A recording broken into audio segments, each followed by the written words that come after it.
بسم اللہ الرحمن الرحیم۔ سورہ طور کی آیت نمبر 44 ہے۔ اللہ تعالیٰ کا فرمان ہے وَإِن يَرَوْا، اور اگر وہ دیکھیں کسفاً کوئی ٹکڑا من السماء آسمان سے ساقطاً گرتا ہوا یقولو تو وہ کہیں گے سحابٌ بادل ہے مرکوم تہ لگا ہوا۔ احباب گرامی، ہم نے دیکھا کہ اہل کفر اسلام کی ان بنیادی تعلیمات کا انکار کرتے ہیں کہ جن کو مانے بغیر انسان کی کوئی نیکی، کوئی خیر کا عمل اللہ کے ہاں قبول نہیں ہوتا۔ کفار کا اصل مسئلہ یہ ہے کہ وہ اسلام کے نظام کو بڑی حد تک سمجھتے ہیں، اخلاقیات کو، مینرزم کو وہ اختیار بھی کرتے ہیں، اور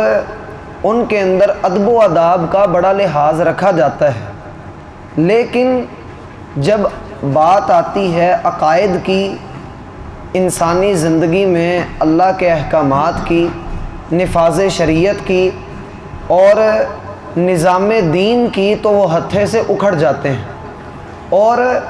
بڑھ چڑھ کر دین پر اور بالخصوص اللہ کی ذات پر، رسول اللہ صلی اللہ علیہ وآلہ وسلم کی ناموس پر اور قرآن کی حقانیت پر اعتراضات کرتے ہی رہتے ہیں۔ ہم دیکھتے ہیں کہ اللہ رب العالمین کا یہ نظام ایسا نظام ہے کہ جس نے ہر کسی کو اپنی طرف متوجہ کیا۔ دنیا کی بڑی بڑی طاقتیں بالآخر اسلام کی طاقت کے آگے ڈھیر ہو گئیں، اور جب اہل کفر نے، شیطان نے یہ دیکھا کہ اس کا نام، اس کا کلمہ روندا جا رہا ہے، تو اس نے اسلام کو بدنام کروانے کے لیے اپنی فوجیں اور اپنی جماعتیں تیار کر لیں۔ اللہ تعالیٰ نے کہا وَكَذَلِكَ جَعَلْنَا لِكُلِّ نَبِيٍّ عَدُوًّا شَيَاطِينَ الْإِنسِ وَالْجِنِّ يُوحِي بَعْضُهُمْ إِلَى بَعْضٍ زُخْرُفَ الْقَوْلِ غُرُورًا۔ ہر نبی کا ایک شیطان دشمن بن جاتا تھا، اور وہ دشمنی میں لوگوں کو ایسی ایسی باتیں سکھا دیتا تھا، ملمہ کاری کر کے، اصل بات کو چھپا کر۔ ان لوگوں نے دین پر، رسول اللہ پر، اللہ کی ذات پر اور قرآن پر بنیادی طور پر اعتراضات کیے۔ ہم میں سے بعض نرم دل قسم کے جو مسلمان ہوتے ہیں، جن کو اپنے عقائد کے اندر مداہنت اور سمجھوتا بڑا اچھا لگتا ہے، جو مذہبی رواداری کو پسند کرتے ہوتے ہیں، جن کے نزدیک اسلام سے بھی بڑا مذہب انسانیت ہوتا ہے، ان کا یہ کہنا سننا ہوتا ہے کہ دیکھو، اگر وہ محمد رسول اللہ صلی اللہ علیہ وآلہ وسلم کو نہیں مانتے تو دیکھو تو صحیح کہ انہوں نے اللہ کے رسول کی شان میں کتابیں بھی تو لکھی ہیں، بھلے وہ مانے نہیں ہیں۔ مثلا مشہور ہے کہ ایک آدمی نے دنیا کے 100 بڑے آدمیوں کی کتاب لکھی کہ 100 بڑے آدمی اس کتاب کے اندر ان کے حالات و واقعات میں لکھتا ہوں، تو اس نے سب سے پہلا نام نبی مکرم صلی اللہ علیہ وآلہ وسلم کا لکھا۔ اسی طرح میرے پاس گھر میں ایک کتاب پڑی ہے پیغمبر محمد، وہ کسی انگریز نے لکھی ہے اور اس کا اردو ترجمہ ہے، اور وہ اتنی موٹی کتاب ہے۔ اسی طرح اور بھی بہت سارا مواد ہے۔ ہم دیکھتے ہیں کہ انگریز مورخین نے، عیسائیوں نے اور یہودیوں نے رسول اللہ صلی اللہ علیہ وآلہ وسلم کی شان میں کتابیں لکھی۔ ہمارے مسلمان امپریس ہو جاتے ہیں، متاثر ہوتے ہیں کہ ہاں دیکھو ہمارے نبی کی شان کیسی بلند ہے کہ انگریز بھی اعتراف کیے بغیر نہیں رہ سکے، یا عیسائیوں نے بھی مان لیا، یہودیوں نے بھی مان لیا، سکھوں نے بھی مان لیا۔ میرا بھائی، یہاں پر جو ہے وہ اصل کیچ نہیں ہے، اصل کیچ پرلی نکر پہ ہے، اور وہ یہ ہے کہ اگر یہ واقعی نبی رحمت سے متاثر ہوتے تو اسلام قبول نہ کر لیتے۔ اگر ان کو پتہ ہوتا کہ واقعی یہ رسول رحمت ہیں اور امن اور سلامتی کا پیغام لے کر آئے ہیں، تو یہ اسلام قبول نہ کر لیتے۔ ان لوگوں نے نبی علیہ الصلاۃ والسلام کی شخصیت کے جن پہلوؤں کی تعریف کی ہے وہ ایک انسان ہونے کے اعتبار سے کی ہے۔ نبی مانتے ہوتے تو جھگڑا ہی ختم ہو جاتا۔ میری بات سمجھ رہے ہیں؟ تو جو چیز آپ کو یہ بالخصوص کافروں کی طرف سے آپ کو جب نرمیاں نظر آنا شروع ہو جائیں تو سمجھ جائیں کہ اب دین کا سودا کیا جائے گا،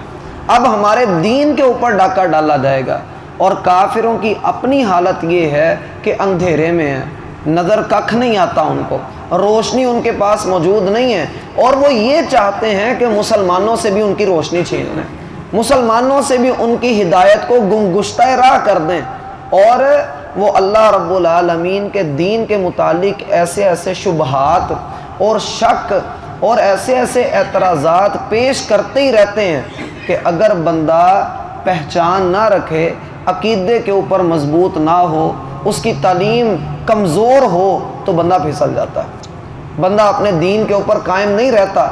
حدیث میں نبی علیہ الصلاۃ والسلام نے اصول بتایا، دع ما یریبک الی ما لا یریبک، شک والی شے کو چھوڑ کر یقین والی شے کی طرف چلے جاؤ، جو چیز تمہیں شک میں ڈال دے اس کو ویسے ہی چھوڑ دو۔ اور اسلام وہ ایسی حقانیت ہے، ایسی بلند پایا چیز ہے۔ مثلا اللہ کے وجود پہ اعتراض ہے کہ اللہ کسی کو نظر ہی نہیں آیا، آج تک کسی نے اللہ کو دیکھا ہی نہیں، اس کا مطلب ہے وہ ہے بھی نہیں۔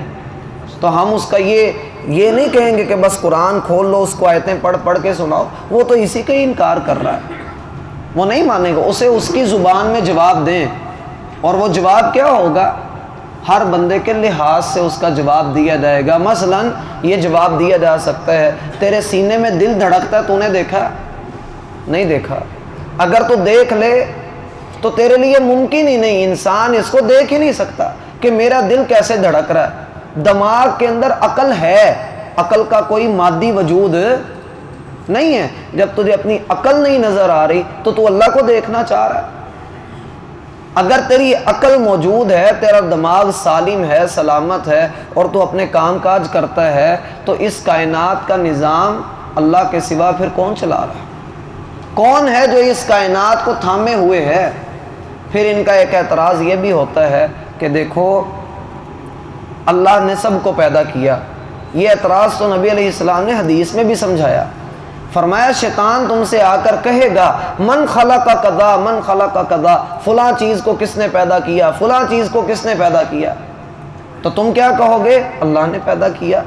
اللہ اس کا خالق ہے۔ تو آخر پر وہ تمہارے ذہن میں یہ سوال ڈالے گا، اچھا پھر یہ سوچو کہ اللہ کو کس نے پیدا کیا۔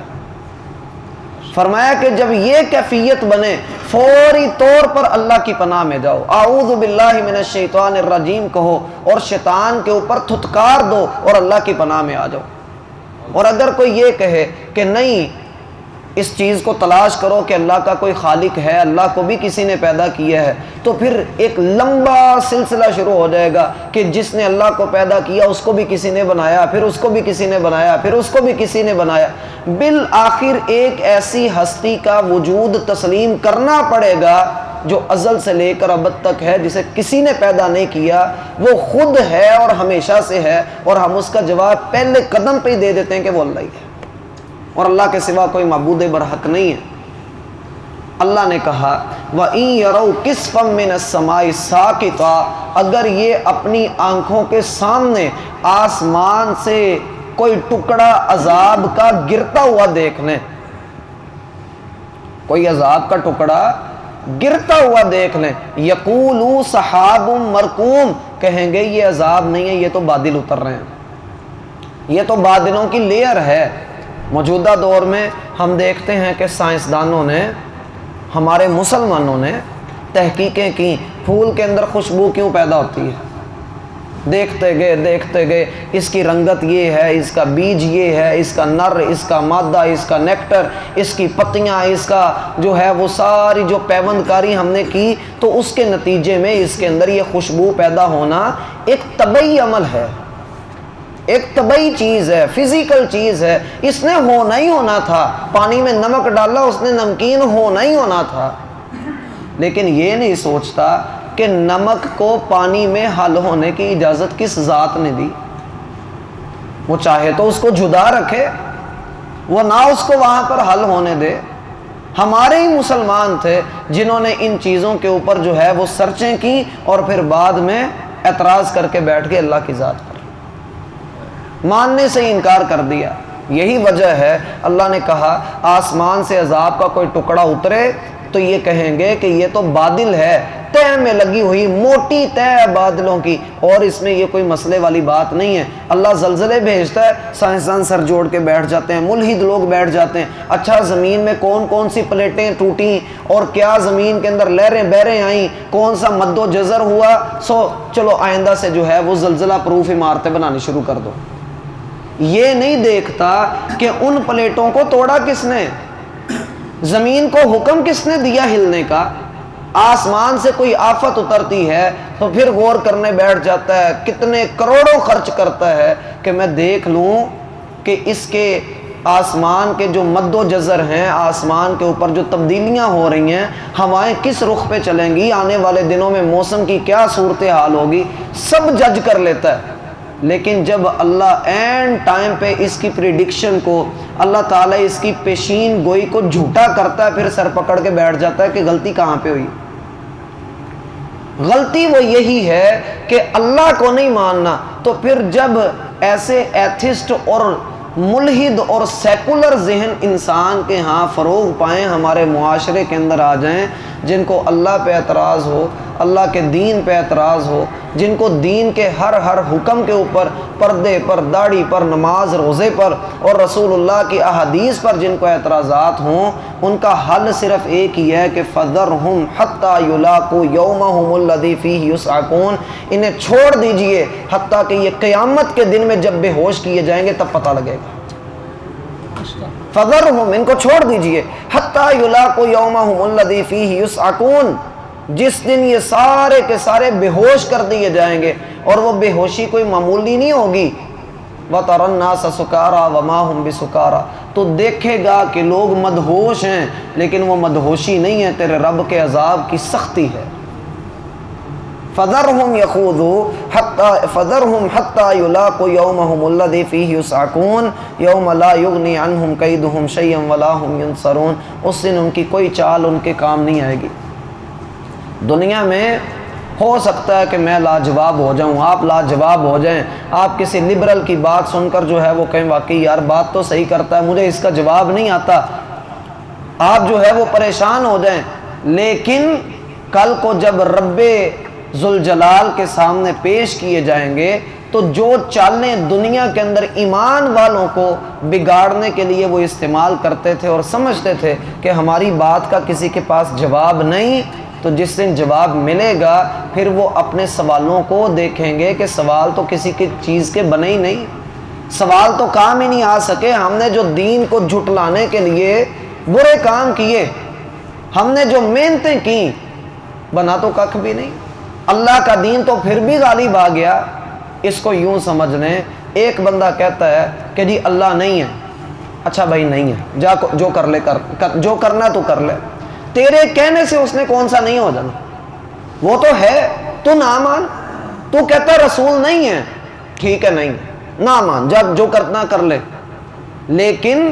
وہ اپنی پوری آب و تاب کے ساتھ، اپنی حقانیت کے ساتھ وہ موجود تھے، انہوں نے اللہ کے دین کا کام کیا۔ تیری سمجھ میں نہیں آتا تو پھر انتظار کر اس دن کا جس دن تجھے پھر اللہ پوری طرح خود سمجھائے گا، اور اللہ نے دنیا کے اندر بھی سمجھنے سمجھانے کا اہتمام کیا ہے۔ مثلا وہ کہتے ہیں کشتی میں ایک ملحد اور ایک مومن سوار تھا، کشتی ڈوب گئی، کشتی ڈوب گئی۔ اب مومن آدمی کے ہاتھ میں ایک پھٹا تھا اور ملحد کے ہاتھ میں کچھ بھی نہیں تھا، تو مومن نے دعائیں کرنا شروع کر دیں، یا اللہ میری مدد کر، یا اللہ میری مدد کر، اور ملحد نے کہا دیکھو اس ٹائم میں کشتی نہیں بنا رہا بلکہ اپنے رب سے دعائیں کر رہا ہے، یہی اس نے کچھ سیکھا ہوتا، کوئی عقل کا استعمال کیا ہوتا تو کشتی نہ بنا لیتا۔ یہ مولویوں کو آتا ہی کچھ نہیں ہے، یہ بس اللہ پہ ایمان کی باتیں کرتے ہیں، اتنا اس ملحد نے کہا اور آگے بڑھ کر پانی میں تیر کر وہ مومن کے پھٹے کے اوپر چڑھا، دائیں بائیں سے اور پھٹے پکڑے اور ان کو جوڑ کر کشتی بنانے لگا۔ تو مومن نے کہا یا اللہ تیرا شکر ہے، تو نے اپنے ایک منکر بندے کو میری مدد کے لیے بھیج دیا۔ میری بات سمجھ میں آتی ہے کہ نہیں آتی؟ تو اللہ تعالیٰ بندے کو سمجھانے کے لیے اپنی طرف سے پورا اہتمام اتارتا ہے، جسے اللہ نے کہا آسمان سے کوئی عذاب بھی اترے گا تو کہے گا نہیں جی یہ تو باطل ہے، اس کے اوپر غور نہیں کرے گا۔ زلزلہ آئے، سیلاب آئے، آسمانی آفت آئے، کوئی مصیبت آ جائے، اس کی وجوہات تلاش کرتا، اپنی اصلاح نہیں کرتا۔ اللہ نے کہا اولا یرون انہم یفتنون فی کل عام مرۃ او مرتین ثم لا یتوبون ولا هم یذکرون، کیا یہ دیکھتے نہیں کہ اللہ ان کو سال میں 1-2 مرتبہ جھٹکا ضرور دیتا ہے تاکہ یہ توبہ کر لیں، لیکن نہ یہ توبہ کرتے ہیں نہ نصیحت پکڑتے ہیں۔ تو کیا انسان کی حالت ہوگی؟ فَكَيْفَ إِذْ جَاءَهُمْ بَأْسُنَا تَضَرَّعُوا وَلَكِنْ قَسَتْ قُلُوبُهُمْ، کیسی کیفیت ہوگی انسان کی کہ جب اللہ کی طرف سے عذاب آ جائے لیکن دل اتنا پتھر ہو کہ اللہ سے ٹکر لینے کی سوچنا شروع کر دے۔ وَلَكِنْ قَسَتْ قُلُوبُهُمْ، دل پتھر ہو گئے۔ وَزَيَّنَ لَهُمُ الشَّيْطَانُ مَا كَانُوا يَعْمَلُونَ، اور شیطان نے ان کی بد عملیاں ان کے سامنے مزین کر کے رکھ دی۔ تو کیا ہوا؟ اللہ فرماتے ہیں پھر ہم نے پکڑ کے جڑوں سے کاٹ کر رکھ دیا اور پھر رہے نام زمین پہ صرف اللہ کا۔ تو میرا بھائی بندے کو اپنے دین کے ساتھ جڑ کر رہنا چاہیے، ورنہ کل قیامت کے دن جو چالیں انسان چلتا ہے، کبھی مال کا لالچ اور کبھی جو ہے وہ روپے پیسے کا لالچ، اور کبھی جو ہے وہ اپنی ذہنی اختراعیں بنا کر بناوٹی باتوں کا لالچ لے کر وہ بیٹھا ہوتا ہے کہ جی میں نہیں مانتا، میرے ساتھ کوئی ڈیبیٹ کر کے دیکھے، بحث مباحثہ کرے، میں اس کو لاجواب نہ کر دوں، میرے سوالوں کے جواب دے۔ بھائی ہم نہیں دے سکتے، مان لیا ہم نہیں دے سکتے، لیکن اللہ ہے جو تیرے ہر عمل سے خوب واقف ہے، تیرے اعتراض کر دینے سے اس نے جھوٹا نہیں ہو جانا۔ اللہ سمجھنے کی توفیق دے۔ وَإِن يَرَوْا كِسْفًا مِّنَ السَّمَاءِ سَاقِطًا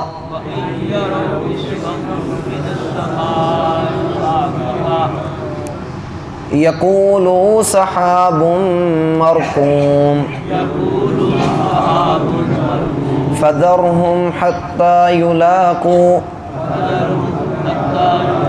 يَوْمَهُمُ الَّذِي فِيهِ يُصْعَقُونَ يَوْمَ لَا يُغْنِي عَنْهُمْ كَيْدُهُمْ شَيْئًا وَلَا هُمْ يُنصَرُونَ۔ سبحانک اللہم وبحمدک اشہد ان لا الہ الا انت استغفرک واتوب الیک۔